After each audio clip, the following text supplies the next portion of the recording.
에, 오늘 말씀이 그렇게 쉽지는 않습니다.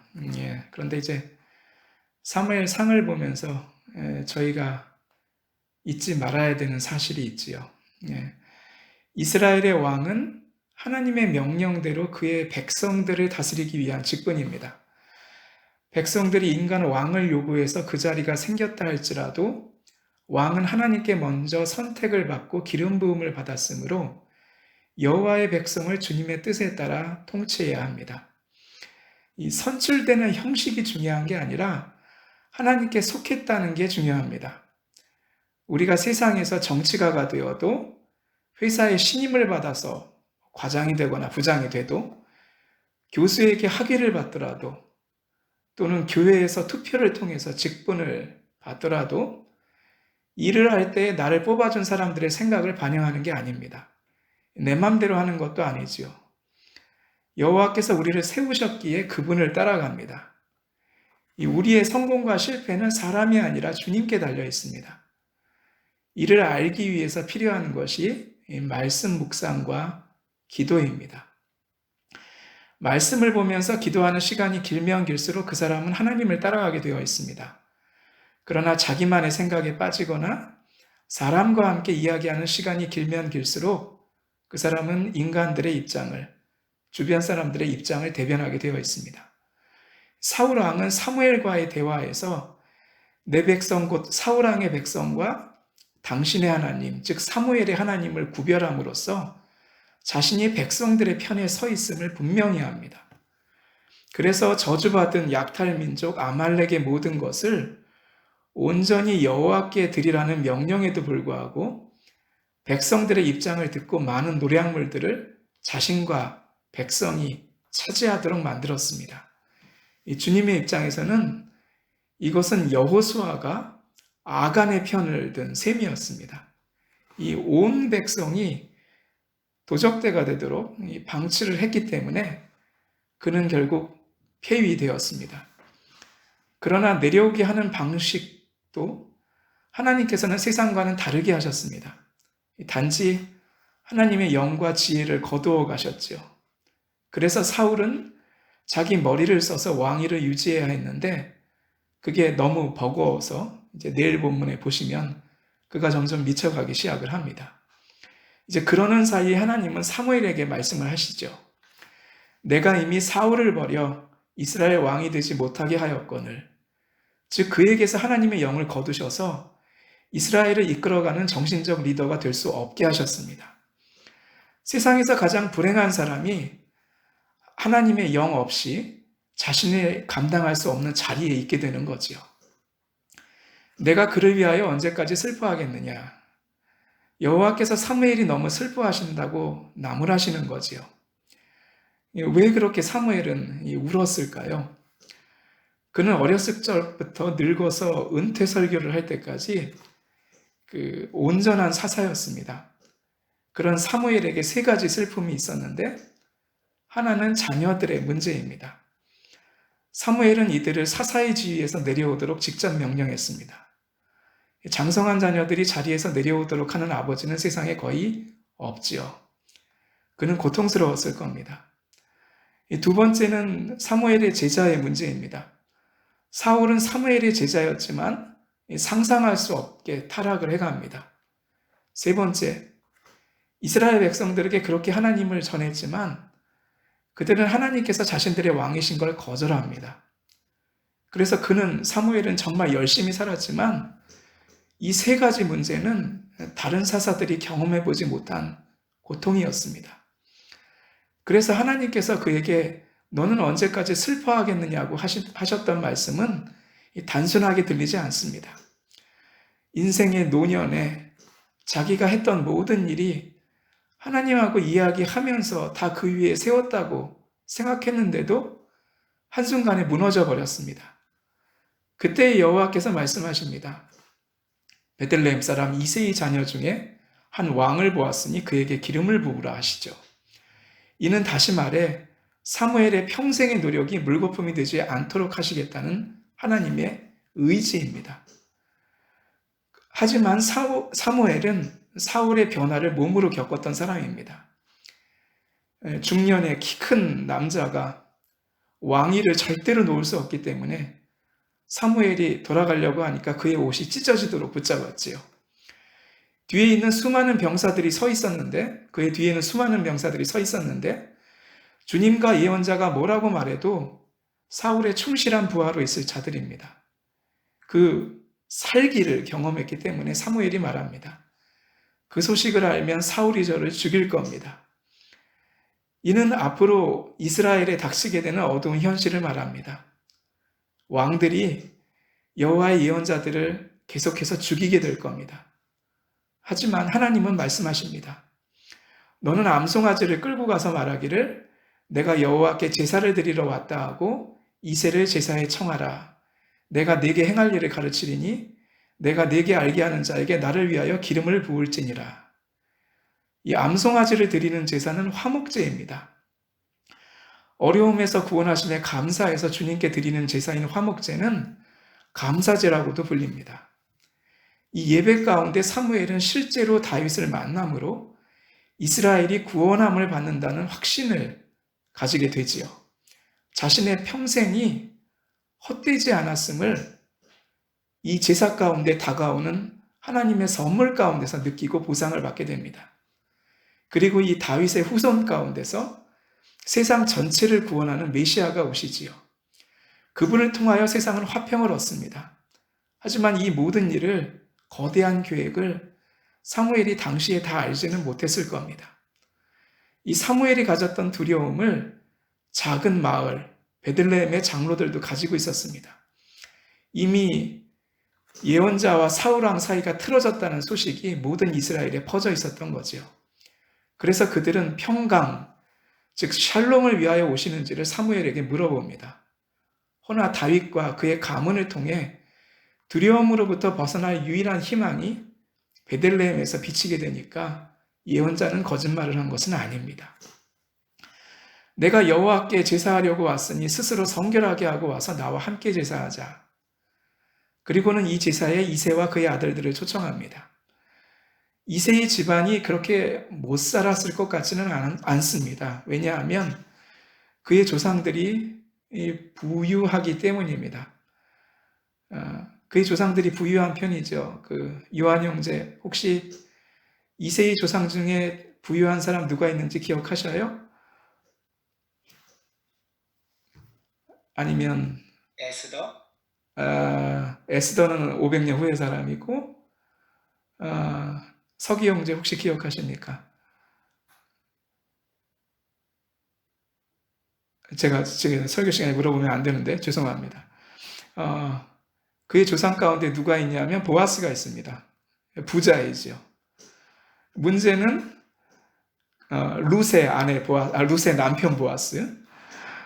문제는 그들이 순수한 이스라엘 사람들이 아니라는 점입니다. 우리가 알다시피 이새의 할머니는 이스라엘의 원수인 모압 출신 룻입니다. 증조 할머니 라합은 가나안 여리고의 기생 출신입니다. 피가 많이 섞인 집안입니다. 그래서였는지 모르겠는데 이 이새라는 이름에는 뜻이 없습니다. 그냥 누구로부터의 남자 이새 이름에 뜻이 없습니다. 여기에 베들레헴은 당시 사울이 이스라엘의 중심으로 삼았던 지역도 아니고 사무엘이 다스릴 때 중심으로 삼았던 라마, 미스바, 길갈 근처도 아닙니다.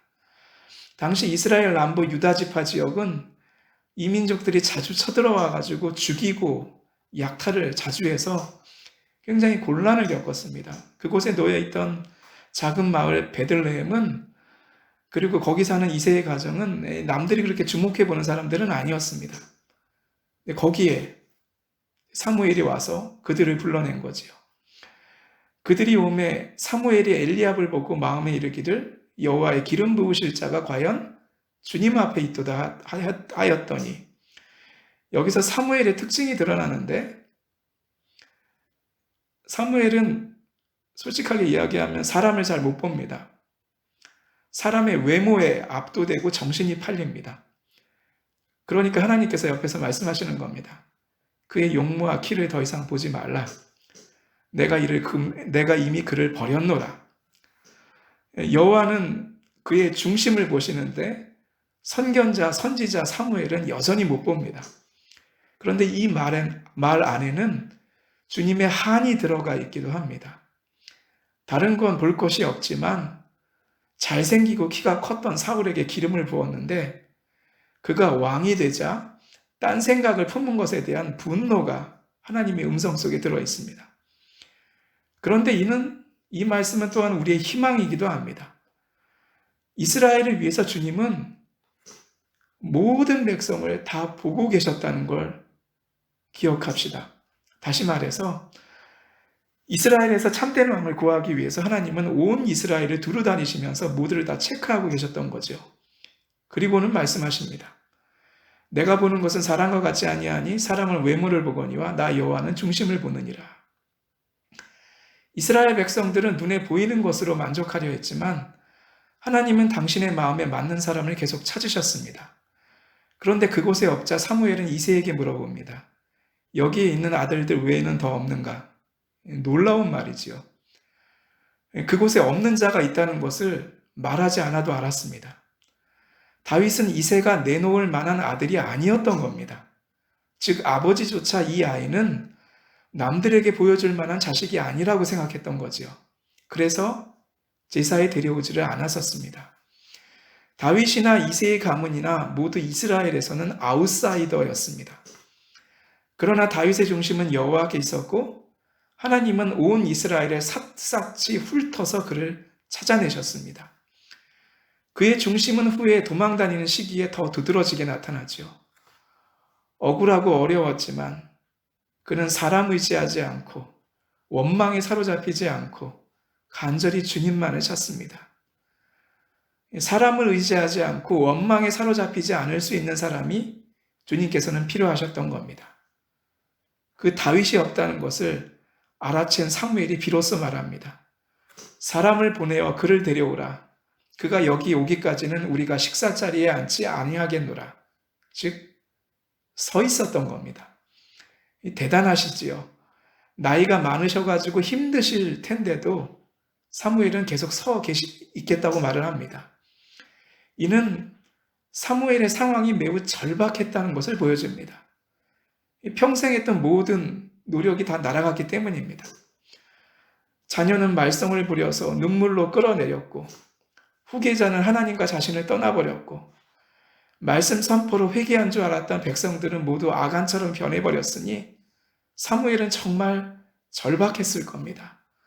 그렇게 슬퍼하다가 하나님이 원하시는 다윗을 찾은 사무엘의 마음을 어떤 사람들은 아기 예수님을 늙어서 보게 된 시므온의 마음과 비교하기도 합니다. 주제여, 오랜 기다림 끝에 이제는 말씀하신 대로 종을 평안히 놓아주시는도다. 예언자는 그를 알아보고 기뻐하면서 기름을 붓습니다.